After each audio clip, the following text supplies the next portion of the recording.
Hello, my name is Monica. Above me is my teammate Jennifer, and to the left of me is my teammate Brian. Today, we are going to present to you our company analysis on our Fortune 500 company, Walmart. Again, my name is Monica Blunt. My teammates are Brian Bonilla and Jennifer Satterfield, and together we make up Team Olympians. Right now, I would like to outline for you what we are going to be talking about in our presentation. First, I'm going to give a history of Walmart, our Fortune 500 company, a little introduction into the company. We're going to give our vision, mission, and SWOT statement. We're going to cover some strategies and some competitor analyses, some concepts, and then we're going to give the conclusion to our presentation. So I'd like to give you a little history on Sam Walton, the founder of Walmart. On March 29, 1918, a great was born, Sam Walton. He was destined for greatness from the beginning. This child helped his parents during the Great Depression to bring in money for his family. He not only milked the cows and goats on the farm, he had a newspaper delivery route, and he also sold subscriptions on the side. As he got older, he went to college and was voted the permanent class president because he was so well liked.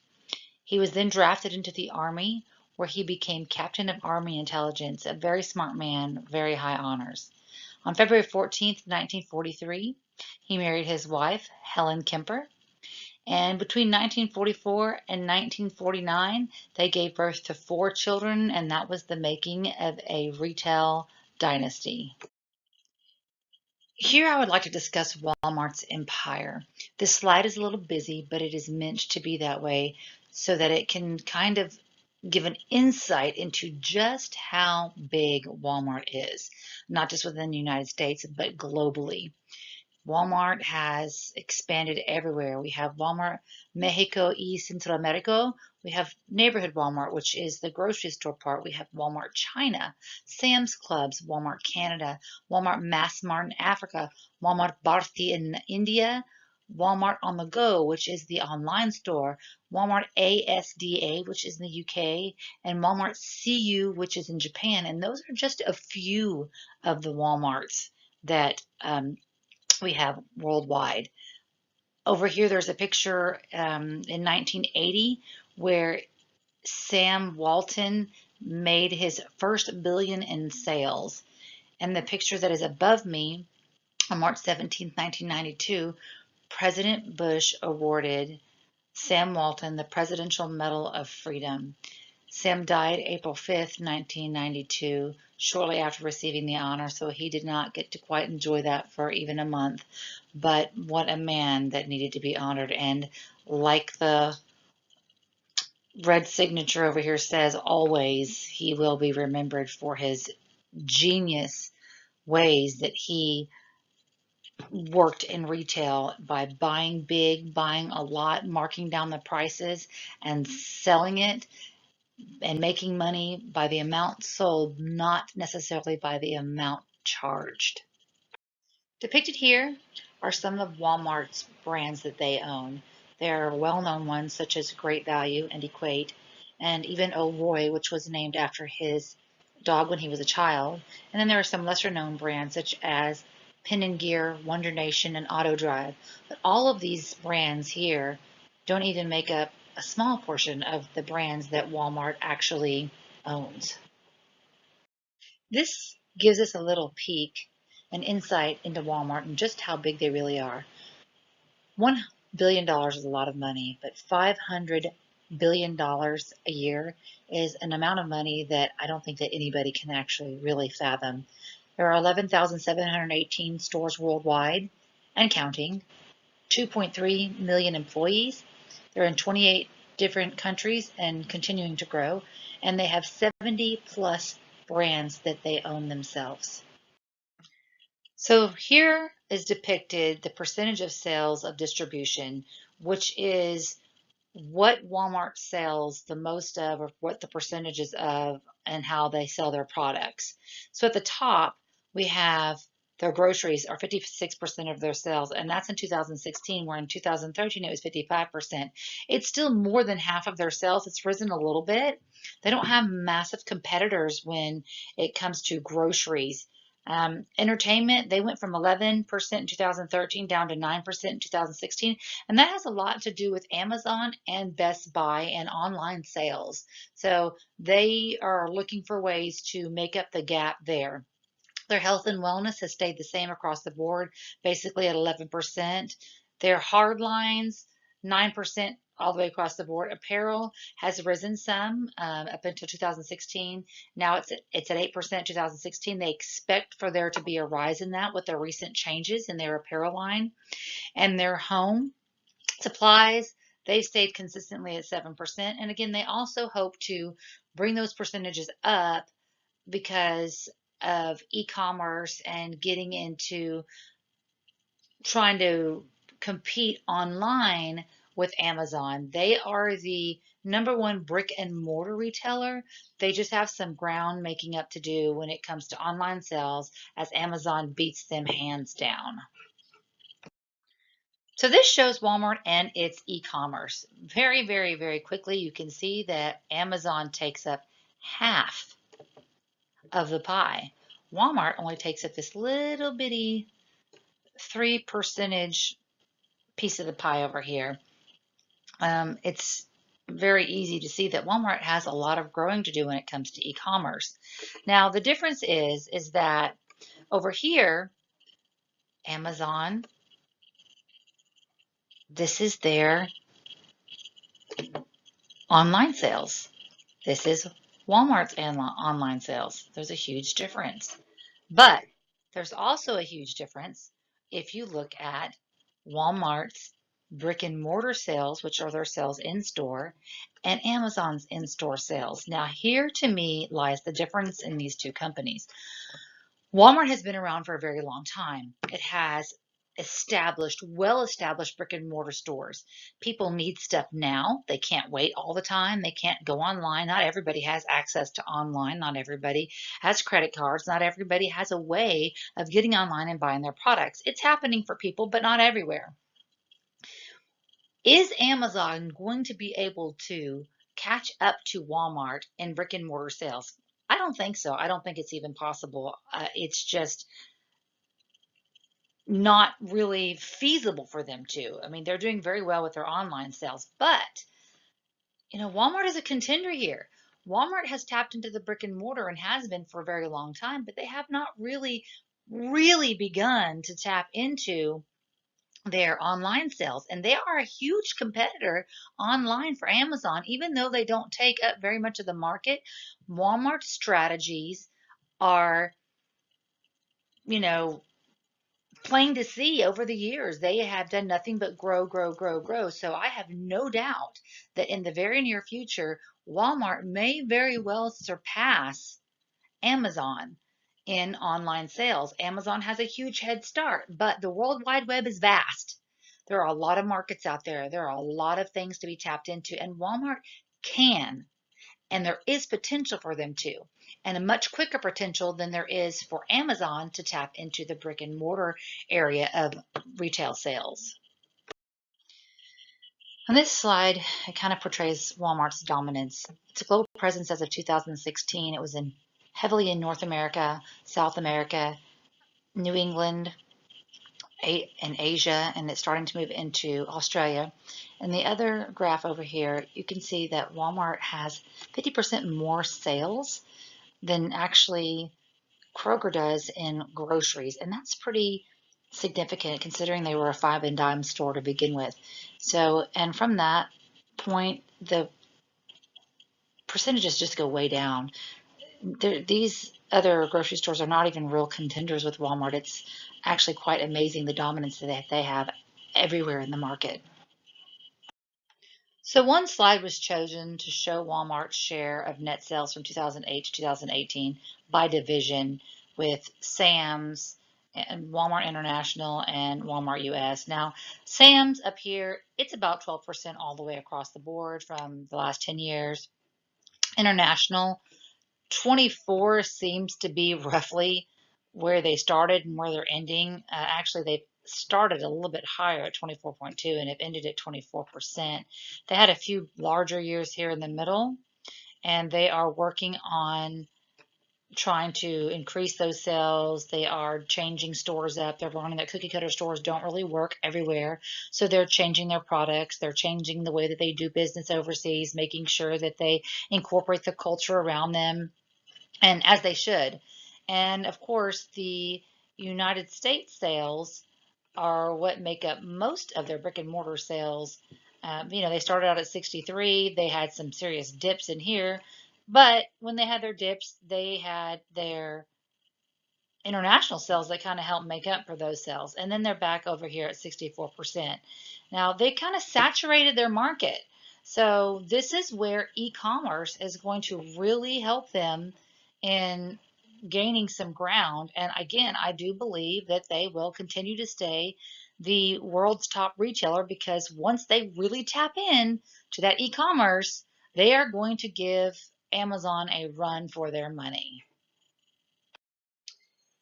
Transitional strategy is one of our key concepts that Walmart is beginning to use. They have hired Anthony Hutcher to expand the format of their stores globally, but at the same time change that. Walmart has had a way of thinking globally and acting domestically.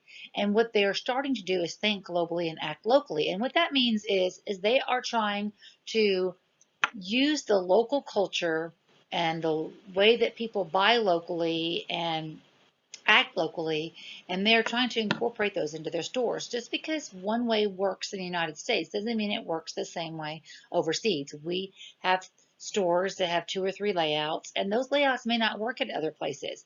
You see geese hanging from little racks in Japan, and if we saw that in the United States, probably most of us would be pretty grossed out by that. You see in China, the meat just laid out everywhere for people to pick their pork, and it's not done like that in the United States. For one, it's not sanitary, nor would it pass our FDA, but that's how it is done there. And so you have to do things the way that the people do them locally. You can see that the store up in the middle, that's in China, it looks similar to our stores, but it's not quite the same. The colors are different, the schemes are different, and that's because that's what the people like, and that's what you do to draw in your customers.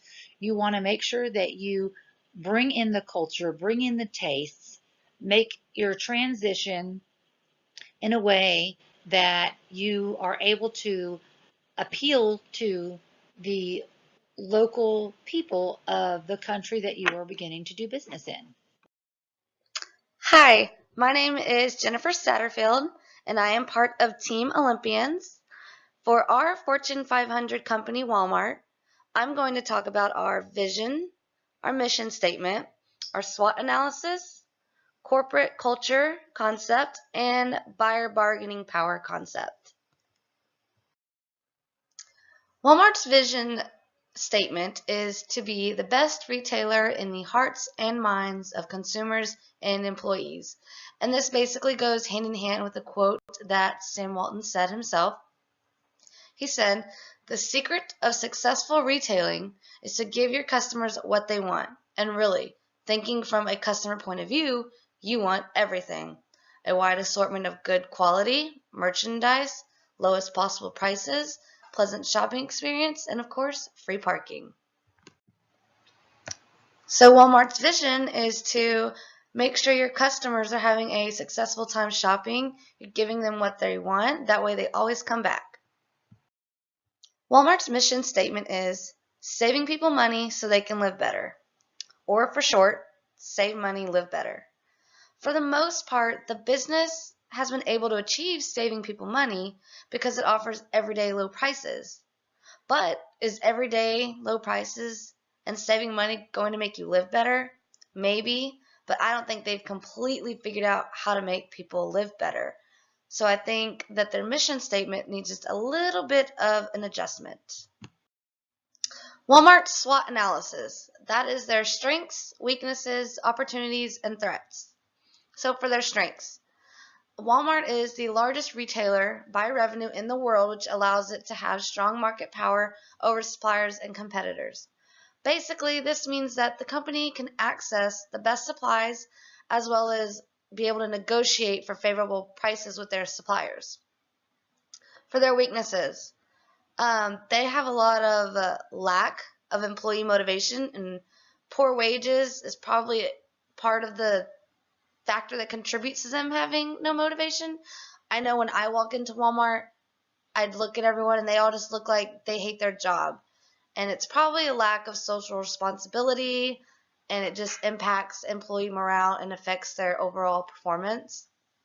One of the opportunities that Walmart has is they can really start to grow their business using the internet. With the way this economy is going, everything is going to the internet. That would mean that they could expand their customer base, they can improve sales and lead factors, and have a whole bunch more sales if they could just get on the internet bandwagon, which I know they're trying to do, but they could just do it a little bit faster. And their threat. Of course, their biggest threat right now is Amazon, and that's because Amazon is the largest online retailer. So if they could use their opportunity to use the internet more, they might not have Amazon be so much as a threat to them, but maybe just a smaller competitor.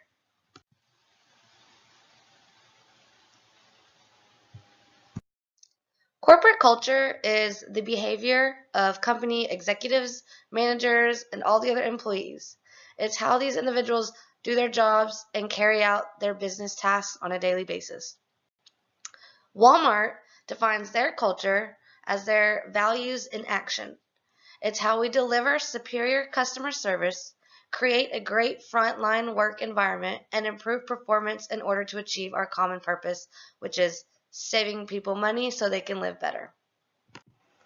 I have also listed some of Walmart's core values and behaviors, such as service to the customer, respect for the individual, strive for excellence, and act with integrity. All these things are how Walmart builds their culture on a daily basis. The last concept I'm going to talk about is bargaining power. Walmart is the largest retailer and has very high bargaining power with the suppliers and manufacturers. Walmart nonetheless has suppliers very eager to supply, which basically gives them an edge over their competitors and enables them to secure the best prices in the market for goods that they wish to acquire. This concludes my portion of the PowerPoint. I want to thank you for your time, and now I will send you along to watch Brian Bonilla's portion. Thank you. My name is Brian Bonilla, and I am part of Team Olympians.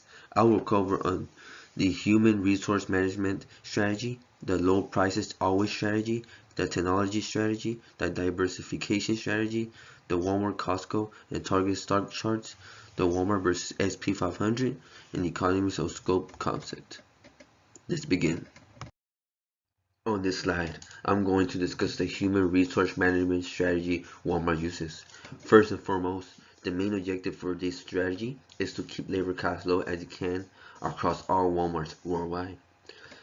Walmart has history on having small number of management layers and still pays low wages to its associates, meaning as labor costs go down, the returns go up.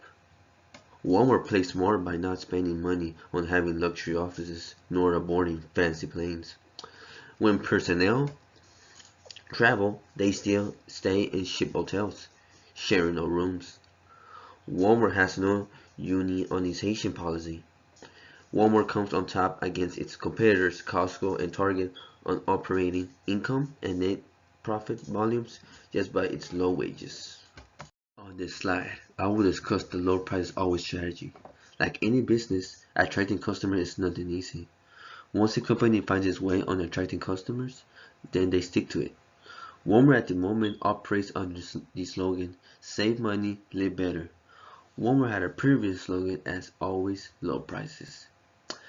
Walmart negotiated with suppliers across the world and they set low mark compared to competitors, resulting in large amount of customers hitting its stores every day and selling products at a fast rate. Just by having more customers buying goods, then Walmart will benefit on low operating costs. On this slide, I will discuss on the technology strategy. Walmart sticks to traditional model of conducting sales and purchases. Customers must go into the store to make a purchase. The company recently started to use e-commerce and offer in-store pickup at its locations. Walmart also offers the online store where customers can order and have their purchases shipped to their home. Walmart introduced satellite network in order to reduce communication costs. At the moment, Walmart still got work to do in order to top Amazon, the world's leading e-commerce sales retailer. But Walmart has a bright future on performing better on e-commerce sites. On this slide, I will discuss on the diversification strategy. Walmart has been going beyond opening new sectors in business. Walmarts are including sectors as auto repair shops, grocery, pharmacies, optical, banks, and fast food restaurants. This is a smart way to attract more different type of customers and selling different products. Let's say a customer comes in to get their eyeglasses fixed at the optical, but remembers they need to buy some groceries. Just by this strategy alone, Walmart stays winning because they let people know Walmart is your one-stop shop for all your needs.